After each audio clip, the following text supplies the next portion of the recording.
ఎందుకు ప్రేమించి పెళ్లి చేసుకోకూడదు అని అడుగుతారు. ఏం సమాధానం చెప్పాలి?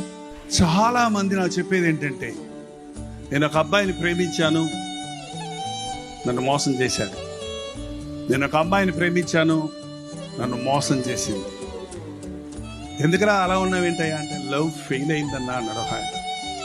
అరే, లవ్ నెవర్ ఫెయిల్స్ అని బైబిల్ చెప్తుందయ్యా. ప్రేమ ఎప్పుడూ మారదు. కానీ ఇది ప్రేమ కాదు కాబట్టి ఏమవుతుంది? మారి అనవసరమైన ప్రేమలకు చోటిచ్చి ఈ రోజున శాడిస్టులుగా మారిన వాళ్ళు ఎందరో ఉన్నారు.